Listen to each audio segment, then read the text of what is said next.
Okey, baik. Alhamdulillah. Bismillahirrahmanirrahim. Assalamualaikum warahmatullahi taala wabarakatuh. Okey, baik.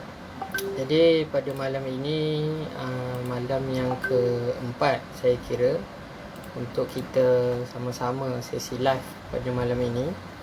Jadi sebelum saya meneruskan lebih lanjut, suka saya nak cerita sebab kadang-kadang orang ingat live ni satu benda yang mudah. Orang hanya melihat di hadapan, sedangkan dia tak tahu macam mana persiapan, persediaan yang dilakukan untuk menempuh satu sesi live ini walaupun hanya 15 minit.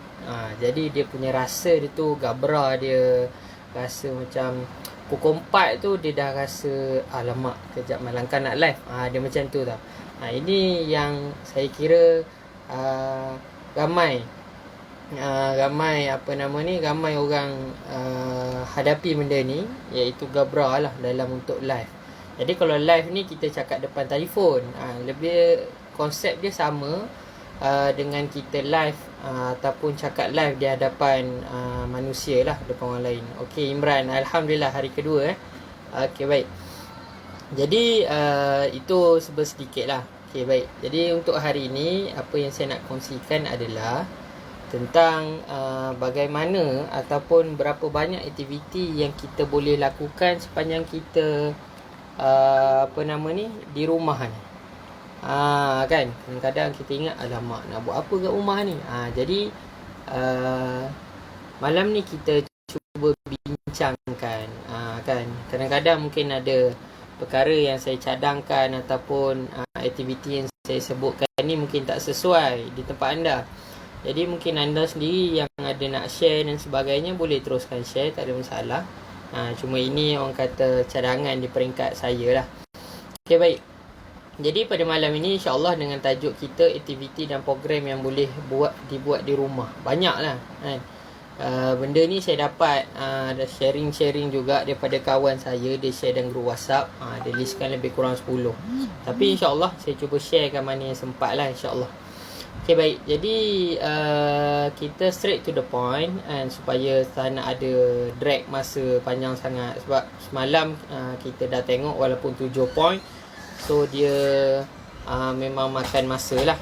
Jadi malam ni kita cuba ringkaskan. Mungkin saya tak sentuh 10, saya ambil 5 je dulu. Okey, jadi nak tahu apa lagi 5, kena join esok lah. Kan. Okey, baik. Jadi 10 ataupun 5 lah, 5 aktiviti ataupun program yang boleh dianjurkan di rumah masing-masing. Yang pertama sekali dia sebut di sini adalah berkebun 10 minit tepi rumah. Kan. Okay, awal-awal lagi saya dah sebut boleh jadi aktiviti ataupun program yang saya sebut ni tak sesuai diadakan di tempat anda disebabkan faktor sekitaran, rumah anda dan sebagainya. Jadi kena timbang tara lah. Kan, mana yang sesuai dan anda minat boleh teruskan, boleh buat. Sebab apa, kadang-kadang bila kita total lockdown ni, kita duduk di rumah, kita tak tahu nak buat apa. Main bola dalam rumah. Kalau kata ruang ada, tak ada masalah, main, asalkan jangan barang pecah. Okey, baik. Jadi itu kalau yang pertama cadangannya adalah kita boleh berkebun 10 minit di tepi rumah. Okey, tak kisahlah tepi ke depan ke kiri kanan belakang rumah. Point dia di sini adalah berkebun. Kan? Bagi saya, orang yang berkebun ni kita kata dia ni seorang yang sangat natural lah. Sebab dia suka dengan nature, jadi dia ni memang orang yang suka dengan alam sekitar, keindahan alam. Jadi kita boleh kategorikan orang yang suka berkebun ni orang yang natural. Okey. Jadi banyak sebenarnya ciri-ciri orang yang ataupun kelebihan yang berkebun ni. Antaranya kalau kita tengok sebagai contoh, saya ambil contoh terdekat lah. Opah saya kat rumah di kampung, dia ada satu dia suka berkebun lah. Dia suka pokok orkid, dia suka pokok macam-macam jenis pokok. Kemudian ada beberapa pokok yang ditanam macam limau, cili. Jadi sedikit sebanyak dengan kita berkebun ni, Yang pertamanya biasalah memang berpeluh lah kan. Yang keduanya bila kita berkebun ni, dia boleh membantu dari sudut peningkatan oksigen. Kan, sebab kita tahu bagi yang belajar sains lah, ni kot ada yang tengok ni cikgu sains boleh betulkan saya lah kalau saya silap. Oh, salam hadir dari nilai 3. Okey, nilai 3 Selangor ke Negeri Sembilan tu?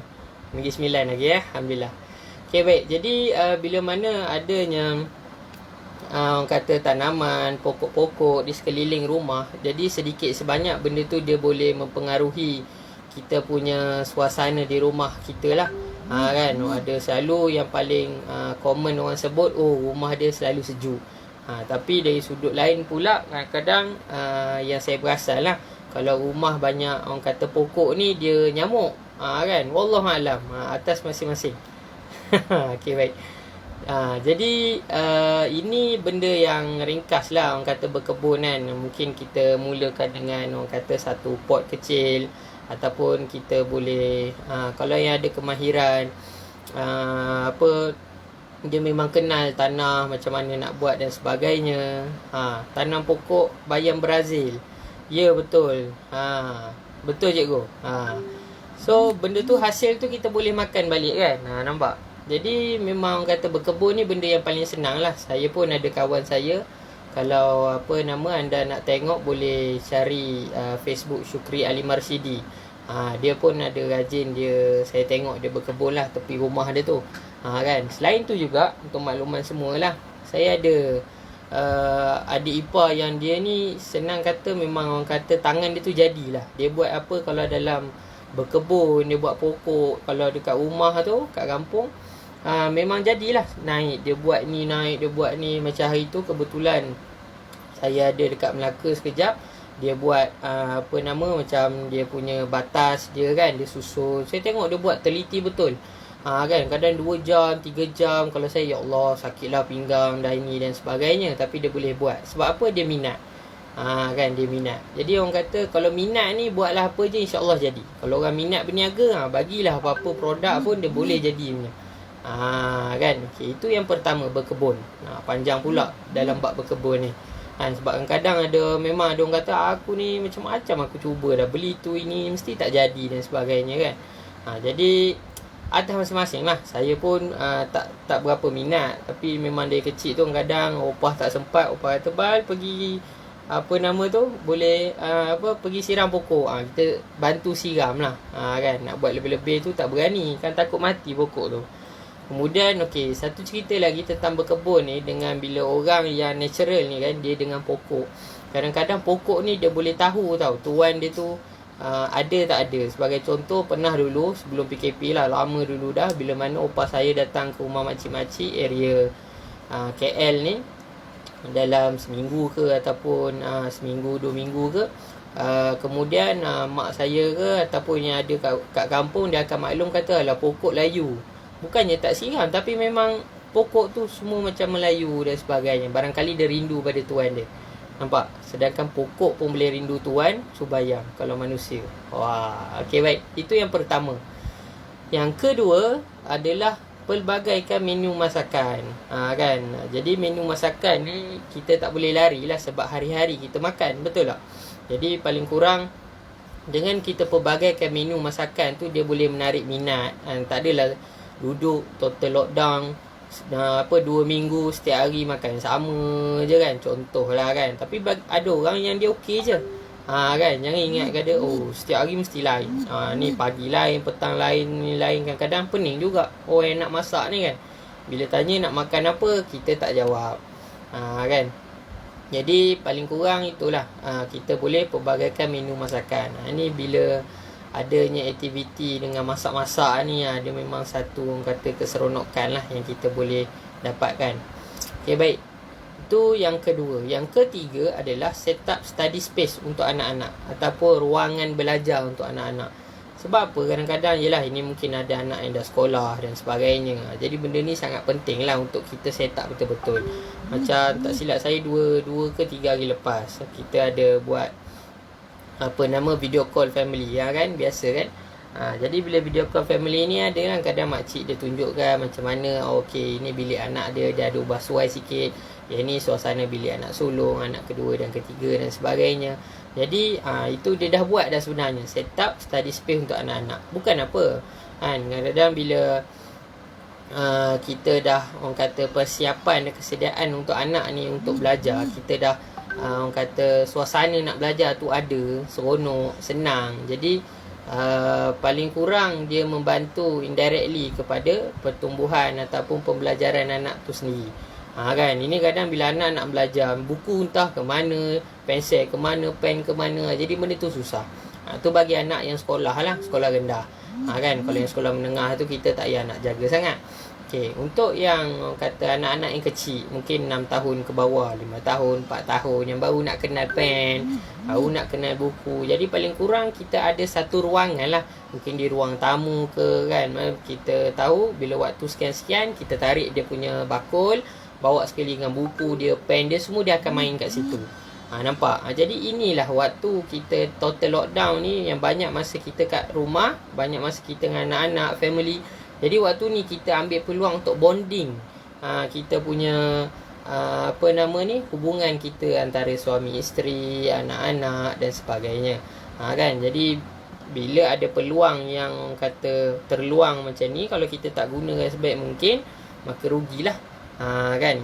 Okay, itu poin ketiga. Poin keempat pada malam ini adalah menjana side income secara online. Okey, baik. Jadi memang terang-terang lah, kalau ikut data statistik pun memang kalau bukan total lockdown pun, bilangan orang yang pakai handphone, yang langgan internet, yang surf internet memang sangat tinggi.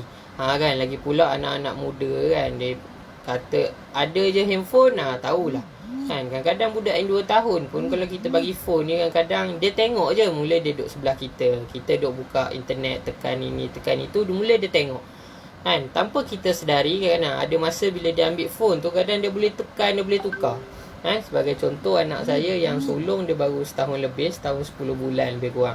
Tapi nak cerita pandainya budak zaman sekarang ni, bila mana dia pula, anak-anak ni yang budak sekarang lah, anak orang lain tak tahulah kan, mungkin lebih baik pada anak saya.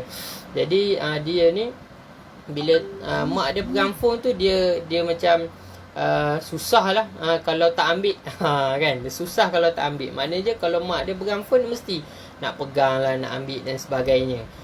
Jadi orang kata bila dia ambil pula, kadang-kadang itulah kita tengok, kadang-kadang dalam grup tiba ada voice lah, apa semua yang kita kalau kita keluar benda baik tak apa, tapi kita takut takut kita tengah bincang benda penting ke, hal-hal yang tak sepatutnya dimasukkan dalam grup pula penuh 256 orang satu grup tu pula aktif, semua orang pula baca, dengar pula lah, tu dia jadi masalah, nampak? Jadi perlunya untuk kita set up study space tadi, dan kemudian bila kita bonding dengan anak-anak ni, baru kita kenal betul-betul macam mana.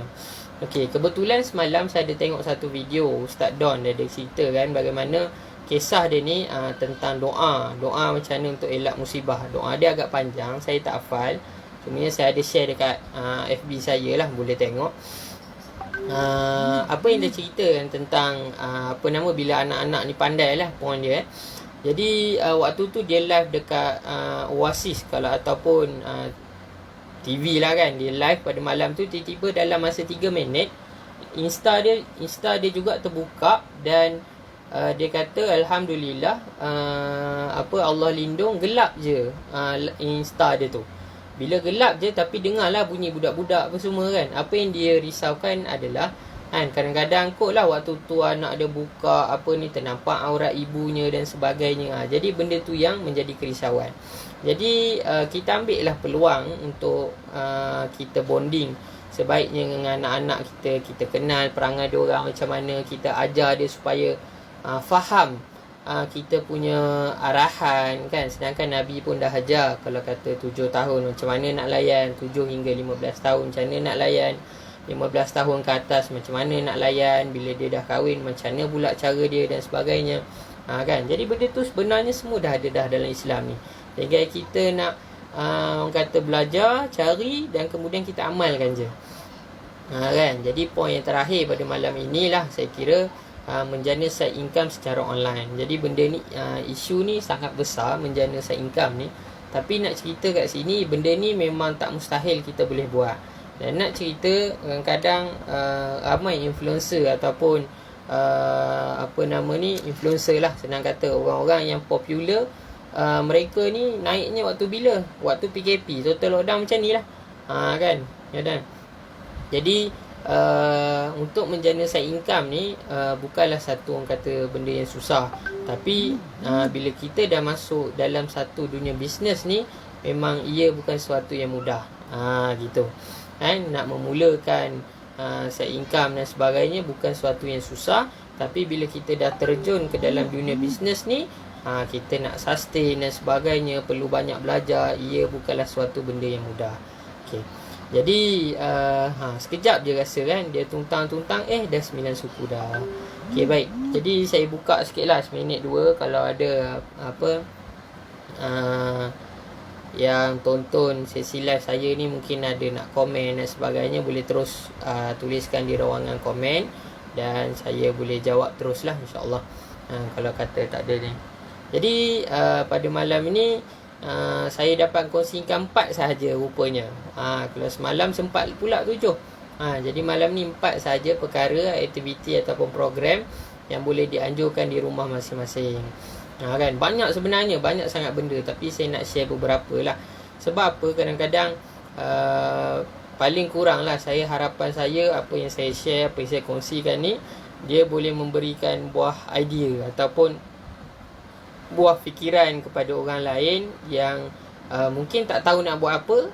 Jadi bila dia dengar live ataupun dia dengar sedikit perkongsian saya, dia boleh ada idea lah nak buat apa. Okey. Jadi saya rasa itu saja untuk sesi malam ni lah. Kita ringkas, tapi kita cuba padatkan, insyaAllah. Sebab saya tahu waktu lepas isyak ni ramai, setiap orang dah ada aktiviti dia masing-masing. Kan. Jadi saya pun tak nak ambil masa yang lama. Jadi itu sajalah untuk sesi malam ni. Okay, untuk makluman semua juga, saya ada channel Telegram, saya ada YouTube, saya ada Instagram, dan saya ada FB page. Semuanya atas nama Iqbal Ajamalulai.